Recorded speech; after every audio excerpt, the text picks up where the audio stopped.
أيا دارها أيا دارها. باب من مضمض واستنشق من غرفة واحدة. باب از در بیان کسی که مزمزه و استنشاق میکنه من غرفة واحدة، از یک کف دست، یعنی از یک کف دست کدام آبی را که میگیره همزمان به او مزمزه میکنه استنشاق میکنه. و این سنت است، بهتر است که وقتی که انسان مزمزه و استنشاق میکنه به خاطر مزمزه و استنشاق از یک کف دست آب استفاده بکنه، همزمان اردویشانه بکنه. اگر کسی جدا جدا مزمزه و استنشاق میکنه به خاطر مزمزه جدا آب میگیره، اول مزمزه میکنه باز به خاطر استنشاق مستقل غرفه را میگیره، دایم کدام مشکل نیست. اما بهتر است که مزمزه و استنشاق هر دویشان همزمان از یک کف دست شوه. حدثنا مسدد قال حدثنا خالد بن عبد الله قال حدثنا عمرو بن يحيى عن أبيه عن عبد الله بن زيد رضي الله عنه أنه أفرغ من الإناء على يديه فغسلهما. حديث عبد الله بن زيد إمام بخاري برها ذكر میکنه و هر مرتبه مسئله جديدة استنباط میکنه. أنه أفرغ من الإناء على يديه، عبد الله بن زيد ریختان آب را از ظرف به دستهای خود، فغسلهما دستهای خود شست، ثم غسل او مزمز واستنشق من كفة واحدة، باز شست دهان خود و بینی خود، یا گفت که مزمز واستنشق، باز مزمزه و استنشاق کرد، دهان خود شست و بینی خود شست آب کش کرد، من كفة واحدة از یک کف دست، ففعل ذلك ثلاثا، اینمی کار سی مرتبه کرد، سی مرتبه بس کف دست آب گرفت و از هر کف دست هم مزمزه میکرد و هم استنشاق میکرد، ایرا وصل میگه. و فصلم جایز است که هر کدامش جدا جدا بکنه. ففعل ذلك فغسل يديه الى المرفقين، پس شست دستهای خود تا با ارنجها مرتين دو مرتبه. و از این معلوم میشه که اعضای وضو را بعضی را زیاد شستن بعضی را کم شستن، این هم جایز است. و مسح برأسه و مسکت با سر خود ما اقبل و ما ادبر، آنچه که پیش بود و آنچه که پس بود مکمل سر خود مسح کرد. و غسل رجلیه الى الكعبین، و شست پاهای خود تا با بجلکها. ثم قال، باز گفت هكذا وضوء رسول الله صلی الله علیه وسلم، وضوء پیغمبر اسلام با همین قسم بود که ما کردیم. اینجا مناسبت حدیث به همراه باب دا مسئله استنشاق و استنثار بود که عبدالله ابن زید استنشاق و استنثار از یک کف دست کرده بود سی مرتبه، و اگر کسی فصل بکنه درست است. باب مسح الرأس مرة، باب است در بیان مسح کردن سر یک مرتبه. در این باب امام بخاری رحمت الله علیه رد میکنه به کسانی که اونها قائل هستند به اینکه مسح سر سی مرتبه است. علامه عینی ابن بطال میگه که امام شافعی رحمت الله علیه نظرش است که مسح سر سی مرتبه سنت است، مستحب است که مسح سر سی مرتبه شود. لیکن امام بخاری رحمت الله علیه به او رد میکنه.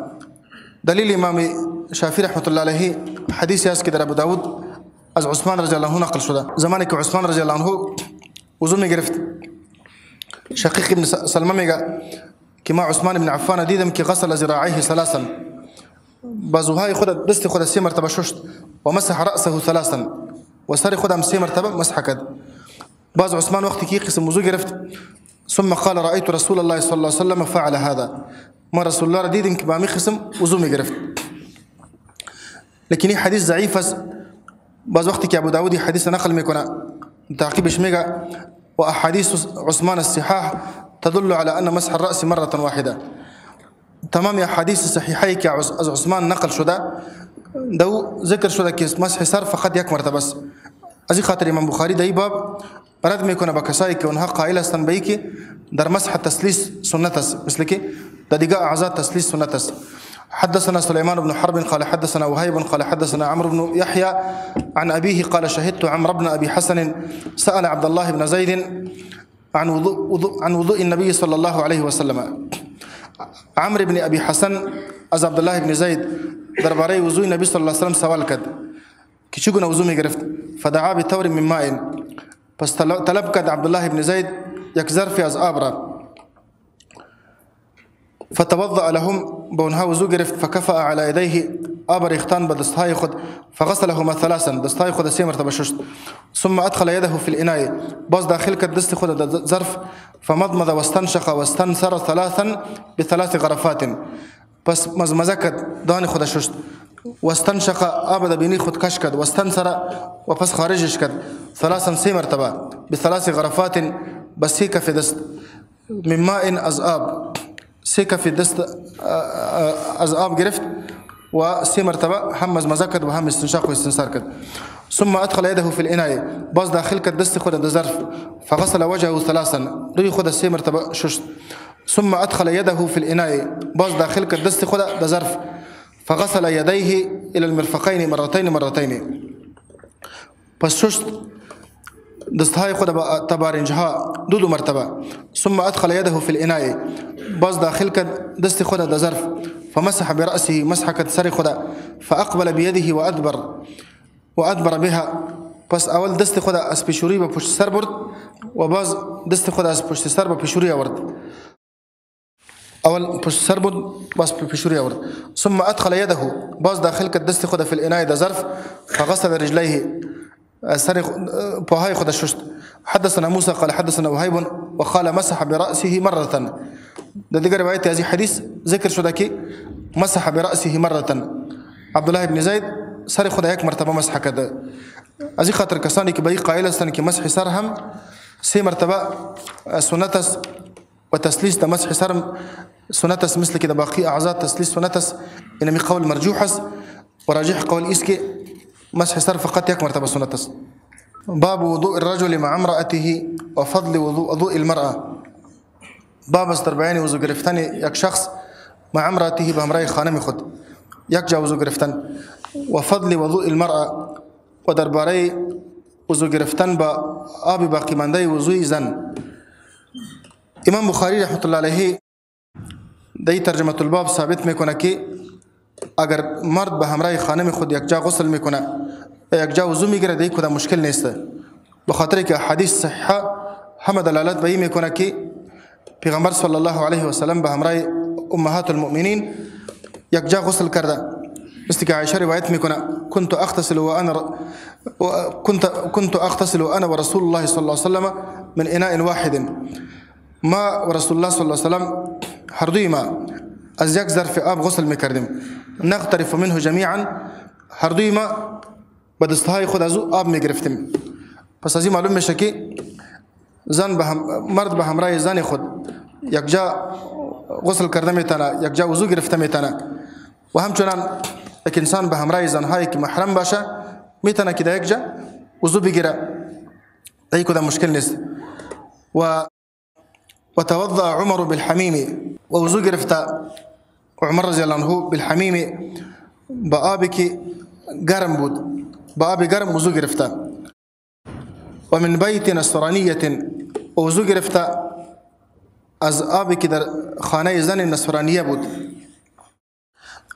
از این معلوم میشه که آبی که گرم باشه با آبی گرم آدم میتونه که وضو بگیره با این تقریبا اتفاق از اجماع است که با آبی گرم وضو گرفتن در کدام حرج و مشکل نیست خصوصا وقتی که ضرورت باشه و من بیت نصرانیه و از خانه زن نصرانیه یعنی عمر رضی الله عنه از آبی که در خانه زن نصرانیه بود وضو گرفته این از این معلوم میشه که ظرفهایی که از کفار باشه در وقت وضو از ظرفهای کفار استفاده کردن در این مشکل نیست به خاطر که الله تعالی کفار مشرک نجس گفته یا ایها الذین آمنوا انما المشركون نجس مشرکین نجس است وجه مراد از نجاست حسی نیست بلکه مراد نجاست معنوی و نجاست عقیده شان است از این خاطر بدنشان پاک است بدن اونها با کدام ظرفهایی که تماس میگیره و نمی ظرفها نجس نمیشه و پیغمبر صلی الله علیه و سلم در یک حدیث آمده در بخاری ذکر میشه ان النبی صلی الله علیه و سلم و اصحابه توضؤوا من مزاد امرأة مشرکة که پیغمبر صلی الله علیه و سلم و اصحابش وضو گرفتن از مشک زن مشرک وضو گرفتن که پیغمبر اسلام و صحابه آب نداشتن یک زن آب آورده بود آب به خانه خود می بردن باز از مشک ازو زن استفاده کرده، گرچه او مشک از پوست ساخته شده بود و پوست معمولا ذبایح کفار درست نمی باشه، مردار می باشه، لیکن وقتی که خشک شوه و وقتی که رنگ داده شوه بس پاک میشه. مثل که در حدیث میگه که کل اهاب دبغ فقط طهر، هر پوستی که رنگ داده شوه یعنی امور رطوبت‌هایش از بین بره بازو پاک میشه. و من بیت نصرانیه و وضو گرفت عمر رضی الله عنه از زن نصرانی، از خانه زن نصرانیه، یعنی از آبی که در خانه زن نصرانیه بود. حدثنا عبد الله بن يوسف قال أخبرنا مالك عن نافع عن ابن عمر رضي الله عنهما أنه قال كان الرجال والنساء يتوضؤون في زمان رسول الله صلى الله عليه وسلم جميعا. عبد الله بن عمر میگه که مردها و زنها يتوضؤون وضو میگرفتن في زمان رسول الله صلى الله عليه وسلم، در زمان رسول الله صلى الله عليه وسلم، جميعا یک جا با یک جا وضو میگرفتن. مراد ازی زنها و مردهایی که با هم محرمیت داشته باشه اونا در یک جا وضو گرفتن میتونه، ای کدام مشکل نیست، به خاطر که زنها و مردها در زمان رسول الله صلی الله علیه و سلم در یک جا وضو میگرفتن. باب صب النبی صلی الله علیه و سلم وضوءه على المغمى عليه. باب است در بیان ریختاندن نبی صلی الله علیه و سلم آب وضوء خدا على المغمى عليه، بالای کسی که بیهوش شده بوده. از این معلوم میشه که آب وضو به استعمال نجس نمیشه، پاک است. مثل که نبی صلی الله علیه و سلم آب وضو خدا بالای جابر رضی الله عنه انداخته بود، ریختانده بود. در حدیث ذکر میشه. حدثنا ابو الولید قال حدثنا شعبه عن محمد بن المنكدر قال سمعت جابرا رضي الله عنه يقول جاء رسول الله صلى الله عليه وسلم يعودني. جابر بن عبد الله رضي الله عنه می فرماید که رسول الله صلی الله علیه و سلم آمد پیش ما، یعودنی که بیمار پرسی مرا میکرد. ما مریض بودم و رسول الله به خاطر عیادت ما آمده بود و انا مریض، در حالی که ما مریض بودم، لا اعقل، که ما بهوش نبودم، ما نمیفهمیدم که ما حول خود این شعور از ما رفته بود.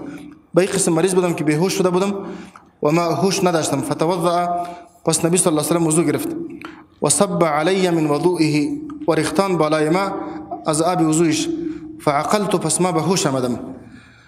فقلت یا رسول الله، ما گفتم که یا رسول الله لمن الميراث، میراث ما از کی میشه؟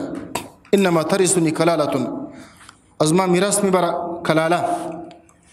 کلاله کسی را گفته میشه هو الذي لا ولد له ولا والد، با کسی که اولاد نداشته باشه و با کسی که پدر نداشته باشه، نه اصول داشته باشه و نه فروع داشته باشه، او را کلاله میگه.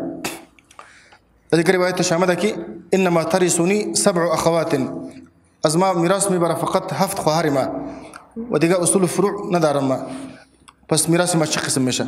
فنزلت آیت الفرائض، پس نازل شد آیت فرائض و آیت میراث. ایجا محل استشهاد این میجاست که پیغمبر صلی الله علیه وسلم آب وضوی خود با بالای جابر بن عبدالله ریختانده و این یکی به خاطر ازی که آب خودش منبه است. وقتی که انسان بیهوش میشه آب انسان تنبیه میکنه، آب انسان نشاط پیدا میکنه. و دیگه آب وضوی پیغمبر صلی الله علیه وسلم و هر چیزی که با جسد پیغمبر اسلام تماس گرفته و از برکت خالی نمی باشه. این حدیث دلیل است به تبرک به آثار نبی صلی الله علیه وسلم. بعضی علماء ایرا عام گفته، مثل که نووی گفته که وفیه التبرک بآثار الصالحین. دی حدیث دلالت میکنه به اینکه تبرک به آثار صالحین جایز است، لیکن غلط است به خاطر که تبرک به آثار پیغمبر اسلام امام ملت صحابه به امرای کسی دیگه نکرده. به امرای دیگه صحابه کلشان اونا اولیاء و دوستان الله بود، لیکن به امرای کسی دیگه این تعامل نشده. و اینجا گفته که لمن الميراث، بما میراث ما از کی میشه؟ فنزلت آیت الفرائض، آیت فرائض نازل شد. آیت های میراث در قرآن 3 آیت است. یکی آیت یوصیکم الله فی اولادکم، للذكر مثل حظ الأنثيين لسورة النساء. وبتعقيبش آية دقامس ولكم نصف ما ترك أزواجكم إن لم يكن لهن ولد. ودقا آية سورة آخر سورة النساء ويستفتونك قل الله يفتيكم في الكلالة. إجا مراد إنمي آية ويستفتونك قل الله يفتيكم في الكلالة. إي پیغمبر از تو سوال میکنن درباره کلاله سوال میکنه قل الله یفتیکم فی الکلاله. بگو الله تعالی به شما فتوا میده درباره کلاله. کلاله را پیشتر گفتم که کسی که اصول و فروع نداشته باشه او را کلاله میگه. باز الله تعالی حکمش در آیت ذکر میکنه که ان امرؤ هلك ليس له ولد وله اخت فلها نصف ما ترك. اگر کسی میمره اولاد نداشته باشه و تنها خواهر از پیش از او میمانه، یک خواهر که داشته باشه فلها نصف ما ترک، برای از او نصف اونمی مال است که از پیش از او مانده باشه. و هو یرثها ان لم یکن لها ولد. و اگر خواهر میمره برادر از پیش از او میمانه، برادر مکمل مال از پیش از او میبره. و سرخم دی بس فإن كانت اثنتين فلهما ثلثان مما ترك. و اگر خواهر دو تا باشه فلهما ثلثان مما ترك. باز بخواهرا دو ثلث میشه از مالی که برادر مانده باشه. و ان كانوا اخوة رجال و نساء فللذكر مثل حظ الانثيين. و اگر خواهرا و برادرها قدوت باشه فللذكر مثل حظ الانثيين. برای مذکر حصه دو خواهر است، یعنی برای برادر حصه دو خواهر است. هر برادر دوچند میبره، دوچند اونمی حصه که خواهرا میبره. این آیت نازل شد. باب الغسل والوضوء في المخضب والقدح والخشب والحجاره. باب است در بیان غسل کردن والوضوء وضو گرفتن فی المخضب در مخضب. مخضب یک ظرف خردی که از سنگ می بود. والقدح واز قدح اونمی ظرف گفته میشه که قسمت بالایش تنگ باشه مثل گلاس واری. والخشب والحجاره و ظرفی که از چوب باشه والحجاره و از سنگ باشه. اینجا امام بخاری رحمت الله علیه هدفش از این باب است که تمامی ظرف ها را میتونیم که در غسل و در وضو از استفاده بکنیم. چی ظرف های گلی باشه و چی ظرف های سنگ باشه و چی ظرف های شیشه باشه و چی ظرف های چوب باشه، از هر چیزی که باشه آدم میتونه که به او وضو بگیره. تنها یگانه ظرف هایی که منع است ظرف های طلا و ظرف های نقره است. بخاطر که در حدیث آمده که لا تشربوا في اناء الذهب والفضه ولا تاكلوا في صحافهما فانهما لهم في الدنيا ولنا في الاخره. شما در ظرف های طلا و نقره آب ننوشین ولا تاكلوا في صحافهما، و شما در کاسه های طلا و نقره خوراک نکنین. فانهما لهم في الدنيا ولكم في الاخره. بخاطر که طلا و نقره برای کفار است در دنیا و برای شما در آخرت است. و در حدیث آمده که ان الذي يشرب في اناء الذهب والفضه انما يجرجر في بطنه نار جهنم. کسی که در آب طلایی، کسی که در ظرفهای طلا و نقره آب می نوشه انما يجرجر في بطنه نار جهنم، و در شکم خود آتش جهنم میندازه. یعنی تنها ظرفهای طلا و نقره منع است استعمالش، دیگه تمام ظرفها را آدم میتونه که در غسل و در وضو استفاده بکنه. حدثنا عبد الله بن منذر انه سمع عبد الله بن بكر قال حدثنا حميد عن انس رضي الله عنه قال حضرت الصلاه فقام من كان قريب الدار الى اهله. انس بن مالك می فرماید حضرت الصلاه، وقت نماز حاضر شد، فقام استاد شد من كان قريب الدار، کسایی که خانه هایشان نزدیک بود، الى اهله به فامیل خود، به خانه خود، و نرفتن در خانه خود بخاطر که وضو بگیره. و بقی قوم، و باقی ماندن یک تعداد مردم. فأتی رسول الله صلی الله علیه و سلم، پس آورده شد به رسول الله صلی الله علیه و سلم بمخضب یک ظرف من حجارت از سنگ فيه ماء که دو آب بود. این قسم ظرف بود که اما تو فراخ بود خو لیکن چقریش کم بود. فصغر المخضب، پس خرد بود امو ظرف ای یبسط فيه کفه، از اینکه دستهای پیغمبر اسلام دو جای شوه، یعنی چقریش خیلی کم بود. فتوضأ القوم كلهم، پس تمام مردم وضو گرفتن از زیر کلکه های پیغمبر صلی الله علیه و سلم آب جاری شد، کل مردم از وضو گرفتن.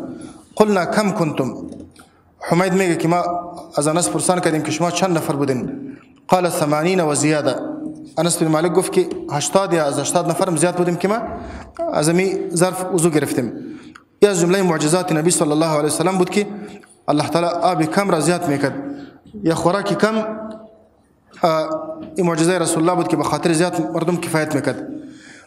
اینجا مناسبت حدیث به همراه باب در است که مردم از مخزب وضو گرفته، از ظرفی که از سنگ ساخته شده بود مردم وضو گرفتن. حدثنا محمد بن العلاء قال حدثنا ابو اسامه عن بريد عن ابي برده عن ابي موسى رضي الله عنه ان النبي صلى الله عليه وسلم دعا بقدح فيه ماء. ابو موسى اشعري رضي الله عنه روایت میکنه ان النبي صلى الله عليه وسلم دعا بقدح، که نبی صلی الله علیه وسلم تلبیس یک گلاس آب، گلاس را فيه ماء که دو آب بود. قدح و نمی ظرف گفته میشه که تنگ باشه. فغسل يديه، پس شش نبی صلی الله علیه وسلم دستهای خدا و وجهه و روی خدا فيه دو نمی ظرف و مج فيه، و پس آب دو تف کرد. باز پیشتر ذکر شد که پیغمبر اسلام به اونها گفته بود که اشربا منه، شما زمی ظرف آب بخورین و شما در رویهایتان و در سینه هایتان ازی بندازین. با موسی اشعری و بلال امر کرده بود. این ازی معلوم میشه که استعمال قدح هم درست است. حدثنا احمد بن يونس قال حدثنا عبد العزيز بن ابي سلمة قال حدثنا عمرو بن يحيى عن ابيه عن عبد الله بن زيد قال اتى رسول الله صلى الله عليه وسلم. عبد الله بن زيد می فرماید که آمد رسول الله صلی الله علیه وسلم پیش ما آمد. فاخرجنا له ماء في تور من صفر، پس ما کشیدیم به رسول الله صلی الله علیه وسلم آب را فی تور من صفر، در یک ظرف که از مس بود. فتوضأ، پس رسول الله صلی الله علیه وسلم وضو گرفت. فغسل وجهه ثلاثا، روی خود سه مرتبه شست. و یدیه مرتين، دستای خود دو مرتبه شست. و مسح برأسه، و سر خود مسح کرد. فاقبل به و ادبر، دستای خود از پیش به عقب برد و از عقب به پیش آورد. و غسل رجلیه، و پاهای خود شست. اینجا مناسبت حدیث به همراه باب در اینجا است که فاخرجنا له ماء فی تور من صفر، که پیغمبر صلی الله علیه و سلم در اینجا از ظرفی که از مس بود از او استفاده کرده وضو گرفته. حدثنا ابو اليمان قال اخبرنا شعيب عن الزهري قال اخبرني عبيد الله بن عبد الله بن عتبة ان عائشه رضي الله عنها قالت لما ثقل النبي صلى الله عليه وسلم واشتد به وجعه. عبيد الله بن عبد الله روایت میکنه که عائشه رضی الله عنها گفته لما ثقل النبي صلى الله عليه وسلم، زمانی که نبی صلی الله علیه وسلم بدنش گرنگ شد، واشتد به وجعه، و درد نبی صلی الله علیه وسلم شدید شد. استأذن ازواجه، از خانمهای خود اجازه گرفت. فی ای مرض فی بیتی، درباره ازی که ای مرض که تداوی شوه فی بیتی در خانه ما، که در خانه ما علاج شوه، در خانه ما نگهداری شوه، مراقبت شوه، الى تمریض میگه. فاذن له، پس ازواج مطهرات به نبی صلی الله علیه وسلم اجازه داد. از این معلوم میشه که اگر کسی مریض باشه و چند خانم داشته باشه و از دیگه خانم ها اجازه بگیره که در خانه فلانی خانم خود میخوایم که مرض خود تیر کنیم، در این کدام مشکل نیست. فخرج النبي صلی الله علیه و سلم بین رجلین، پس بیرون شد نبی صلی الله علیه و سلم در بین دو نفر او را از شانهایش گرفته بود.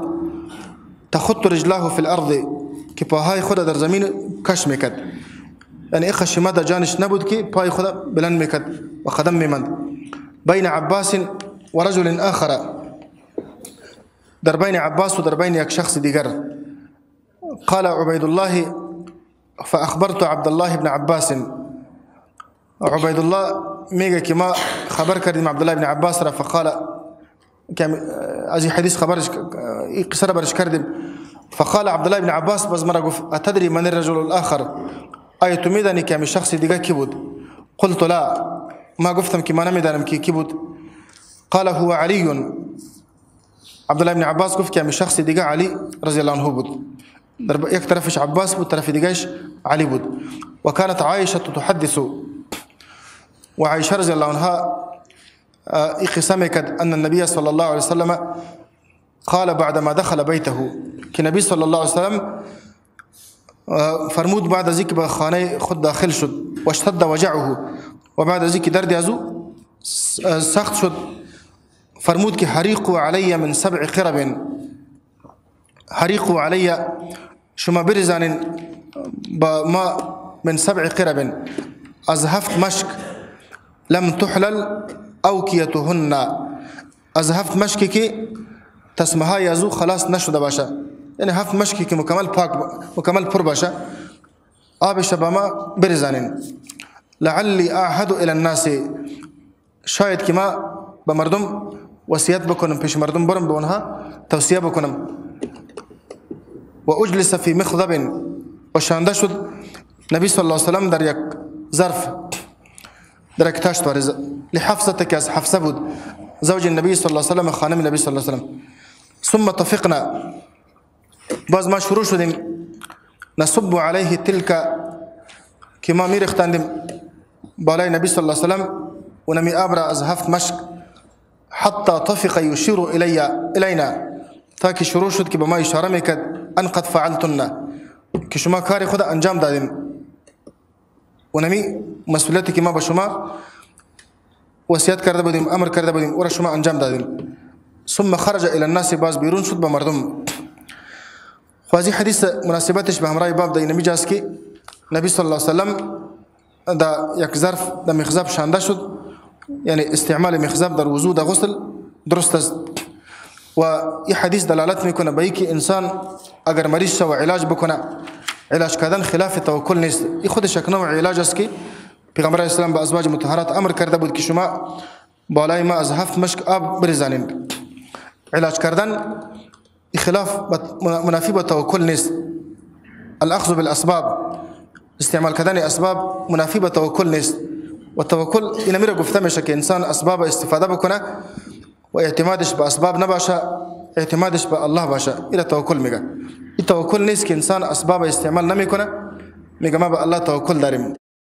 این توکل نیست. از این حدیث اهمیت جماعت ثابت میشه که پیغمبر اسلام با وجود از اینکه خودش به جماعت رفته نمیتونست و رجلاه تخط رجلاه فی الارض، پیغمبر اسلام در حالی که پاهای خود به زمین کش میکرد و در بین 2 نفر، در بین عباس و علی بود که اونها از شانهایشان گرفته بود، بازم به جماعت میرفت. جماعت یعنی خیلی واجب است که حتی پیغمبر اسلام در حالت مریضی خود هم به جماعت میرفت. در بعض روایت ها آمده که پیغمبر اسلام بعض وقتی که اینمی 7 مشک بالای ازو ریختاندن، هر مشک که می انداخت کمی به هوش می آمد. باز پرسان میکرد که اصل الناس، از نماز پرسان میکرد که ای مردم نماز خوانده؟ اونا میگفتن که هم ینتظرونک یا رسول الله، اونا انتظار شما را میکنه. باز که بیهوش میشد باز آب که بالایش میانداختن، باز پرسان میکرد که اصل الناس، ای مردم نماز خوانده؟ باز میگفتن که هم ینتظرونک یا رسول الله، اونا انتظار شما را میکنه یا رسول الله. و عبدالله بن مسعود گفته که من سره ان يلقى الله غدا مسلما فليحافظ على هذه الصلوات الخمس حيث ينادى بهن، کسی که خوش میشه به اینکه سبا در روز قیامت به همراه الله در حالی که مسلمان باشه به الله مواجه شود، به این 5 نماز محافظتش بکنه. این نمازهای 5گانه را در جای بخونه، در کدام جایی که اذان گفته میشه. فإن الله تعالى شرع لنبيكم سنن الهدى، الله عز وجل با پیغمبر شما سنن هدا را الله برش وضع کرده. و انهن من سنن الهدى، و این نمازهای 5گانه از جمله سنت های هداست، یعنی طریقه های روش های هدایت است که الله با پیغمبر خود ایرا وضع کرده. و انکم لو صلیتم فی بیوتکم کما یصلی هذا المتخلف لترکتم سنت نبیکم، و اگر شما در خانه هایتان نماز میخوانین مثل که فلانی در خانه خود نماز میخوانه، لترکتم سنت نبیکم، شما سنت پیغمبر الله را ترک کرده باشین. ولو ترکتم سنت نبیکم لضللتم و اگر شما سنت پیغمبر الله را ترک میکنین شما گمراه میشین. باز میگفت که ولقد كان الرجل يؤتى بين الرجلين يهادى بين الرجلين حتى يقام في الصف. در زمان صحابه یک نفر در بین دو نفر آورده میشد و در صف استاده میشد و نماز خود به جماعت میخواند و میگفت که ولقد رأيتنا وما يتخلف عنها الا منافق معلوم النفاق. و ما صحابه را میدیدیم که از جماعت تخلف نمیکردن مگر کسی که منافق می بود معلوم النفاق و کسی که منافقتش به هر کسی معلوم می بود. پس این حدیث دلالت میکنه به اینکه جماعت خیلی مهم است تا که کدام عذر به خاطر ترک جماعت نباشه انسان نباید که جماعت ترک کنه. باب الوضوء من الثور. باب است در برای وضو گرفتن من الثور از ثور یک اونمی ظرفی که از مس ساخته شده باشه او را ثور میگه. یعنی ظرفی که از مس باشه از شیشه باشه از سنگ باشه از چوب باشه تا که طلا و نقره نباشه استعمالش در وضو درست است. حدثنا خالد بن مخلد قال حدثنا سليمان وقال حدثني عمرو بن يحيى عن أبيه قال كان عمي يكثر من الوضوء. يحيى مازني میگه كان عمي يكثر من الوضوء. کاکای ما زیاد وضو میگرفت وضو را بسیار زیاد خوش داشت. قال لعبد الله بن زيد عبد الله بن زيد گفت اخبرني كيف رأيت النبي صلى الله عليه وسلم يتوضأ. فما خبر بیتی که چگونه دیدی پیغمبر اسلام را که وضو میگرفت. فدعا بتور من ماء. پس طلب کرد عبد الله بن زيد یک ظرف آب را که از مس بود. فکفأ على یدیه. پس ریختان آب را به دستهای خود فغسلهما 3 مرار. دستهای خود 3 مرتبه شست. ثم ادخل يده في التور. باز داخل کرد دست خود در ظرف. فمضمض واستنثر 3 مرات من غرفة واحدة. پس مزمزه کرد دان خود شست و استنثار کرد آب در بینی خود داخل کرد پس خارجش کرد 3 مرات 3 مرتبه من غرفة واحدة از یک کف دست. این هر وقت که مزمزه و استنشاق میکرد از یک کف دست میکرد. ثم ادخل يده. باز داخل کرد دست خود در آب فاقترف بها. از دستهای خود لب جور کرد این قسم اردو دست خود گرفت. فغسل وجهه 3 مرات. دست چپ خود به امرای دست راست خود یک جا کرد. فغسل وجهه 3 مرات. پس شست روی خود 3 مرتبه. ثم غسل يديه الى المرفقين. باز شست دستهای خود اردو دست خود الى المرفقين تابع ارنجها مرتين دو مرتبه. ثم اخذ بيده ماء. باز گرفت به دست خود آب را. فمسح رأسه. مسكت سر خدا. فأدبر به واقبل. اول دستهای خدا به پشت سر بود و اقبل و پیشوری برد. باز اول از پشت سر به پیشوری به پشت سر برد. باز از پیشوری به پشت سر به پیشوری آورد. ثم غسل رجليه. باز شست پاهای خدا. فقال گفت هكذا رأيت النبي صلى الله عليه وسلم يتوضأ. به همین قسم ما دیدیم پیغمبر اسلام که وضو میگرفت. حدثنا مسدد قال حدثنا حماد عن ثابت عن انس رضي الله عنه ان النبي صلى الله عليه وسلم دعا بإناء من ماء. انس بن مالك می فرماید که نبی صلی الله علیه وسلم تلبیس یک ظرف از آب را.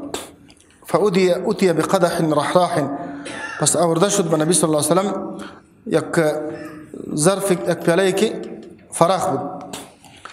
فيه شيء من ماء. که دو یک چیزی کم از آب بود. فوضع اصابعه فيه. پس ماند کلکهای خود در اون ظرف.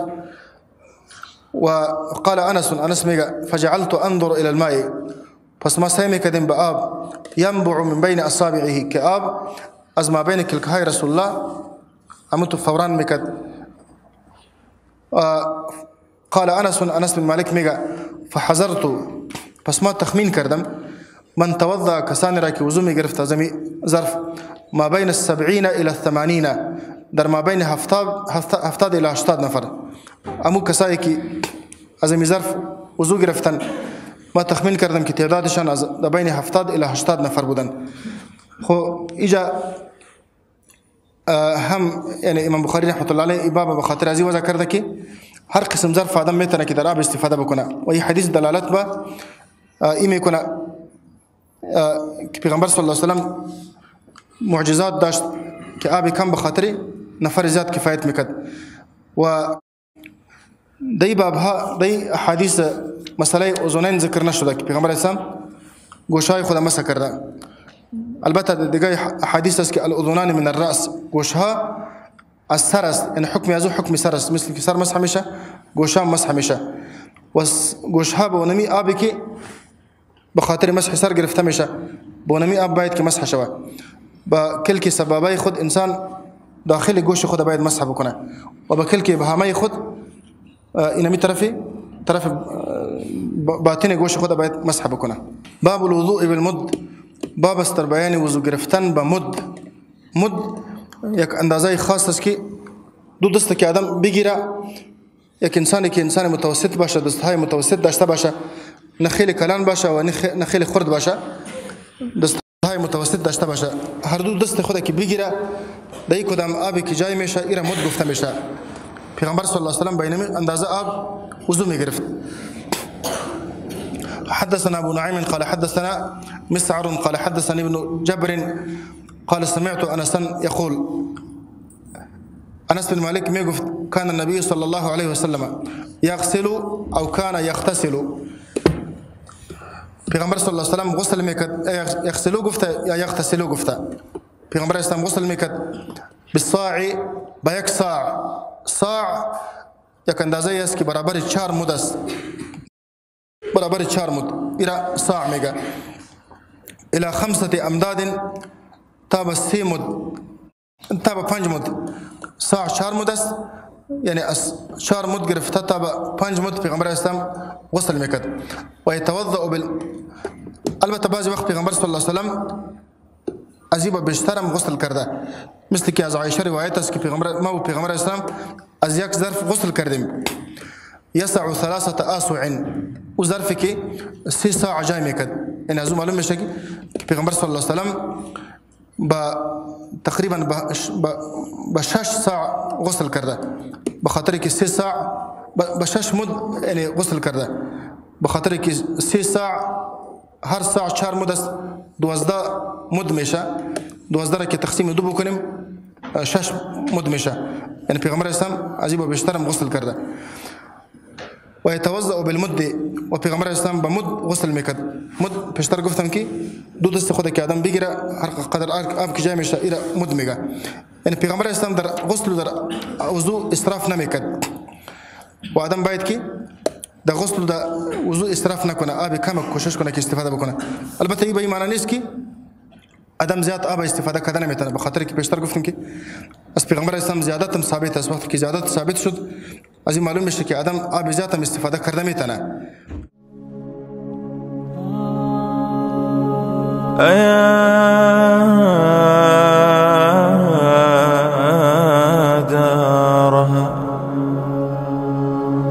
أيا دارها حييت دارا ومن